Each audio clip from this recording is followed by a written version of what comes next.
TALKFUNDING BACKSTORY with Daniel and Dave from the Beagle Button. Daniel and Dave do a lovely backstory documenting theirs and their company's journey to where it is today. Let's go. Let's get on with the show.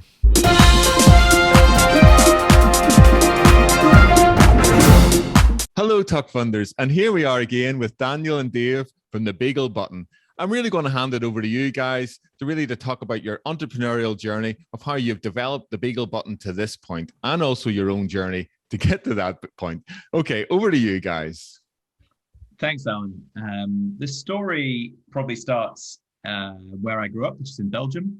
And I was back in Belgium for a New Year's Eve celebration. And there's a great picture of me wearing a bin lid for a helmet, singing karaoke. And I was about to make a New Year's resolution that was really going to change how I live my life. So that resolution was to reduce my consumption of single-use plastics. At the time, I was working with Dave as a management consultant in the city in London. And I was arguably, the classic cash rich and time poor management consultant. I had the best of intentions, but I didn't have a huge amount of time. So after this resolution, I began stripping plastic out of my life and finding it very, very difficult to do so, which, just everyday products from toothbrushes to toothpaste to shampoo and shower gel and kind of everything in between, carrying reusables instead of disposables, and making this change towards essentially conscious consumption. In doing that, I realized that it was very hard at the time, especially to get a hold of these plastic-free, zero-waste alternatives. And I kind of looked around thinking, I'm sure somebody's made this easier, but unfortunately nobody had. So I set up a zero-waste subscription service called Unwrapped. In the process of bootstrapping and launching and getting this business out there, I attended a plastics hackathon at Imperial College. Now, it's important to point out that it was an anti-plastic hackathon, but the plastics hackathon trying to hack the challenge of plastic. On the day, I was in a group with Tara Button. Tara is the founder of an amazing business called Buy Me Once, who help people find buy-for-life alternatives to disposable products. So instead of buying something multiple times across your lifespan, here's a solution for a product that is a solution in the sense that you only need to buy it once, and it is the most sustainable alternative or way to buy it. So I think on the day, we really bonded over this challenge of, we know all these people have intentions to make sustainable purchases and live sustainable lives, but they don't. So why is that? And what can we do about that? I think that we'd both been exposed to Honey, the browser extension business based out of the US that pop up with discount codes at checkout. And we were really inspired by, this is a great solution to a very different problem, but what could we do with that type of solution in our space, maybe somewhere else in the browser journey? So we had this idea, we kept talking, we thought there's a real powerful potential for this. And there were some investors there on the day, Sustainable Ventures, who we came back to and said, this is a really interesting idea, and we think it could work with the types of products that we are already very familiar with through our respective businesses. I think they then turned to us and said, this is really interesting. We think there's an opportunity here, but you would need to bring in a very capable team, both from an ops perspective, product perspective, and from a tech perspective, which is really where we then turn to Dave, and Dave re-enters the story.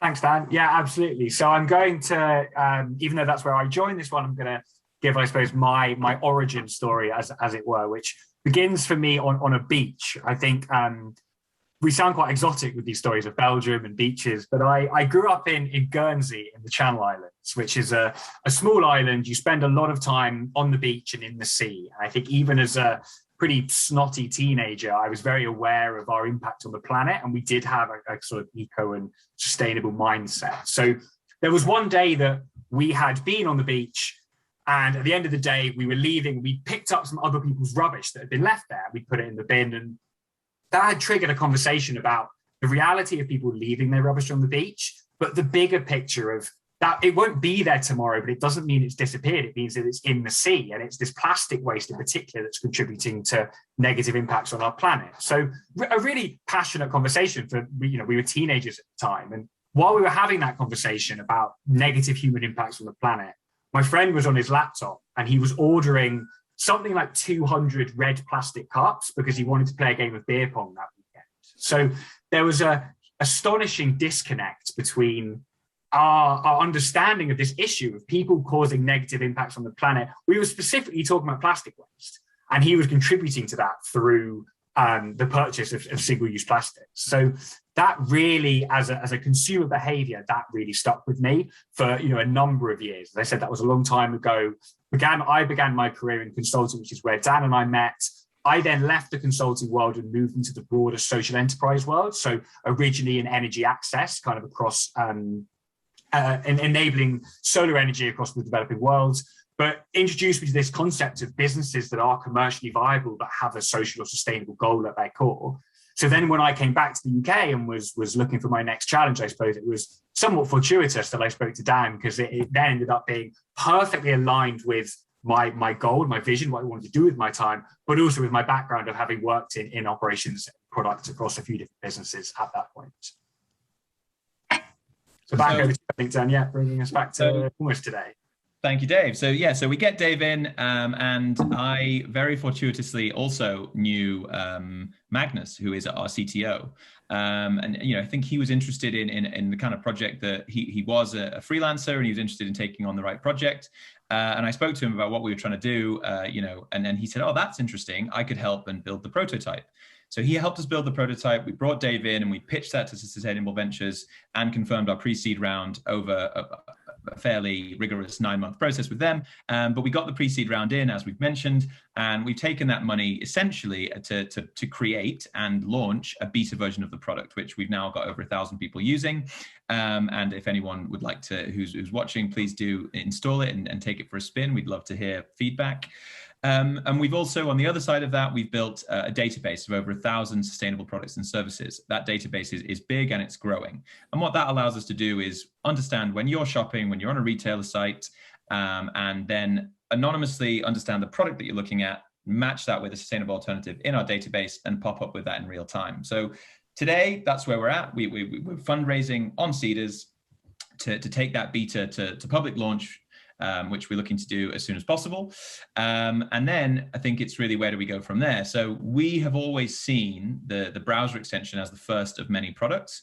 We've already got this amazing database with all these fantastic products and services in it. So how can we make that database available to people in other formats? And the reality is that technically we do the heavy lifting in the back end. So we've been very, very focused on getting the browser extension out, because it solves the problem in a really interesting way.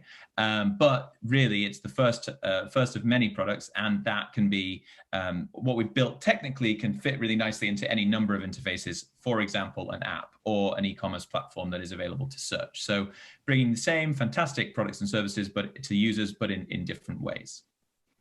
Beyond that bigger picture, we've been very, very focused on bringing consumers to these products. But is there a way that we could bring products to these consumers? And actually, we generate really interesting and valuable insights on the types of products that people are interested in and looking for sustainable alternatives to, but also crucially, at what price point. So we can use those insights, work with retailers, help retailers and manufacturers solve genuine consumer needs with exciting new products. Phenomenal. That's all I can say. I mean, I'm just thinking about, I interview a lot of Kickstarters, and they're like, to a man and a woman, they are, they're one of their underlying thing is sustainability and bringing new products to market, which are at the least at a high grade of recycled plastic in it. So I mean, what you've just talked about is all the back end stuff is really in one sense where the gold is, in terms of have that sort of information. Absolutely unbelievable, guys. Just looking at where you are on the Seedrs at the moment, it's just a time of recording. You're nearly there. Like you've 89% investment in, which again, going by what you covered in the main interview and the support you've got, Google's brought you in terms of your sustainability goals, et cetera, and just your own background, which you've covered in the backstory. I mean, it's really, when do you think you'll get into the next stage? What post beta will that be at the end of this year, do you think? Yeah, so I can certainly take that one. And I think, assuming that we go on to close the round, as you say, we're pretty close to our target. So we're assuming that we can sort of ramp operations up. We're actually looking at We spend a bit of time. I mean, there is a technical requirement of us to actually get this product ready. So there is kind of an amount of time that will be required. There's also, I think, just an interesting thing about when's the right time to launch a product. When can we cut through the noise? And we looked at it as a big opportunity for early 2022, when people are in their New Year's resolutions. They're thinking, okay, this is going to be the year that I become sustainable. Let's make sure that we have the product ready for them to actually make that commitment early on. As we've kind of alluded to a few times, the beauty of the Beagle Button, if you download it when you're feeling inspired, you can forget about it and it'll pop up when it can provide value. So really early 2022 is our target for this full public launch, and then ramping up from there. And it really is a product of its time, guys. I mean, you've linked into the last 18 plus months now of what we've been going through, with people being on much more online. I remember Andrew Yang was saying that we've done, 10 years of technology acceleration in 10 weeks. And so you guys are really off the moment. So I think it's a really exciting product of the moment.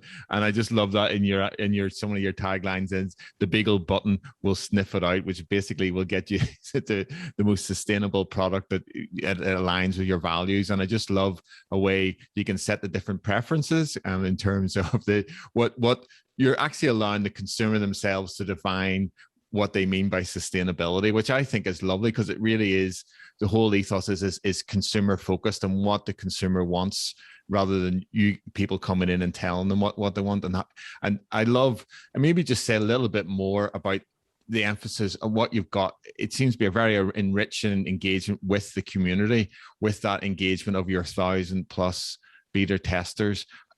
Can you say, is there anything else you'd like to say about that? I'll be most welcome. Yeah, I can carry that one. So I think our users have been, well, the community have been a huge part of every step of the way. So the user base and the brand partners, are the ecosystem really that we've built the product around. So our early users were really helpful in testing the product and giving us insights into where we could improve it, where it wasn't working so well, flagging products that they wanted to see sustainable alternatives to, which is something that we've continued. And now our users can tell us that we should pop up on a website. They can tell us that we should check out a brand that they like, or they can say, this is a product that I'm looking for that you haven't popped up on, and I would love to know a sustainable alternative. And so they're informing our next steps on a very granular level. And we were just really keen with the crowdfund to open that up to them as well, and be community owned, and continue, I suppose, that trajectory, but give them a chance to play a role as we look to grow and grow. Yeah, and I think that's really important. I interviewed another Cedars crowdfunding campaign about 2 weeks ago, and they were doing optical testing, mobile optical testing for diabetes, etc. And they'd built this lovely community, Facebook community, and they've done this engagement. They've refined their product and etc. etc. But the other good thing, which is very much what you're saying as well, is that you want that community to be part of the equity, in terms of wealth creation and everything. You want to share your good fortune with others, which really is a lovely high to finish off these series of interviews that we've done today. So thank you very much, Daniel and Dave from the Beagle Button. I really sincerely wish you all the best, and there's no doubt about it, you're going to smash that target and really get on with getting this launched, get out into the wider world, shall we say. So thank you very much, and all the links to their excellent Daniel and Dave's excellent campaign will be in the video description below. Thank you so much, guys. Cheers now. Thank you.